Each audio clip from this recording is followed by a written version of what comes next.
Hi hello ಪ್ರೀತಿಯ ವಿದ್ಯಾರ್ಥಿ ಮಿತ್ರರೇ, ಪುನರ್ವೇಜು ಸಂಸ್ಕಾರಕ್ಕೆ ಸ್ವಾಗತ ಸುಸ್ವಾಗತ. ಸೆಕೆಂಡ್ PUC ಆನ್ಯುವಲ್ ಎಕ್ಸಾಮ್ ಬರೆದು ಎಲ್ಲರೂ ಕೂಡ ರಿಸಲ್ಟ್ಗೋಸ್ಕರ ವೇಟ್ ಮಾಡ್ತಾ ಇದ್ರಿ.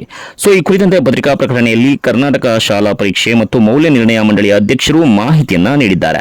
ಮಾರ್ಚ್ 2024ರ ದ್ವಿತೀಯ PUC ಪರೀಕ್ಷೆಯನ್ನ ದಿನಾಂಕ 1-3-2024ರಿಂದ 22-3-2024ರವರೆಗೆ ನಡೆಸಲಾಗಿತ್ತು. ಎಲ್ಲಾ ವಿಷಯಗಳ ಉತ್ತರ ಪತ್ರಿಕೆಗಳ ಮೌಲ್ಯಮಾಪನ ಕಾರ್ಯವು ಮುಕ್ತಾಯವಾಗಿತ್ತು ಕೂಡ. ದ್ವಿತೀಯ PUC ಪರೀಕ್ಷೆ 1ರ ಫಲಿತಾಂಶ ಪ್ರಕಟಿಸುವ ಸಂಬಂಧ ದಿನಾಂಕ 10-4-2024ರಂದು ಬೆಳಿಗ್ಗೆ 10 ಗಂಟೆಗೆ ಕರ್ನಾಟಕ ಶಾಲಾ ಪರೀಕ್ಷೆ ಮತ್ತು ಮೌಲ್ಯ ನಿರ್ಣಯ ಮಂಡಳಿಯಲ್ಲಿ ಸುದ್ದಿಗೋಷ್ಠಿಯನ್ನು ಕರೆಯಲಾಗಿದೆ ಅಂತ ಹೇಳ್ತಾ ಇದ್ದಾರೆ.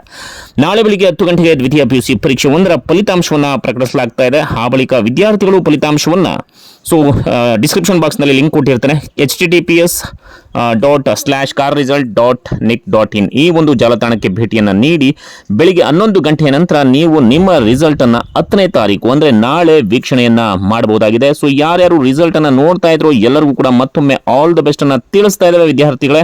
ಸೊ ಹಾಗೇನೆ ನೀವು ಸೆಕೆಂಡ್ PUC ಪಾಸ್ ಆಗಿ ಡಿಗ್ರಿಗೆ ಹೋದ ನಂತರ ನಿಮಗೆ ಡಿಗ್ರಿನಲ್ಲಿ ಎಲ್ಲಾ ಸಬ್ಜೆಕ್ಟ್ಗಳ ಪಾಸಿಂಗ್ ಪ್ಯಾಕೇಜ್ಗಳು ನೋಟ್ಸ್ಗಳನ್ನ ಕೊಡ್ತವೆ. ಯಾಕಂದ್ರೆ ಡಿಗ್ರಿಗೆ ಹೋದ ತಕ್ಷಣ ನಿಮಗೆ ಯಾವುದೇ ರೀತಿಯಂತ ನೋಟ್ಸ್ಗಳು ಪಾಸಿಂಗ್ ಪ್ಯಾಕೇಜ್ಗಳನ್ನ ಕೊಡೋದಿಲ್ಲ. ಸೊ ಅದರಿಂದ ನಮ್ಮ ಚಾನಲ್ನ ಸಬ್ಸ್ಕ್ರೈಬ್ ಮಾಡ್ಕೊಳ್ಳಿ, ಲೈಕ್ ಮಾಡಿ, ಹಾಗೆ ಈ ವಿಡಿಯೋನ ಎಲ್ಲರಿಗೂ ಕೂಡ ಶೇರ್ ಮಾಡಿ. ಮತ್ತೊಮ್ಮೆ ಎಲ್ಲರಿಗೂ ಕೂಡ ಆಲ್ ದ ಬೆಸ್ಟ್, ಒಳ್ಳೆಯದಾಗಲಿ.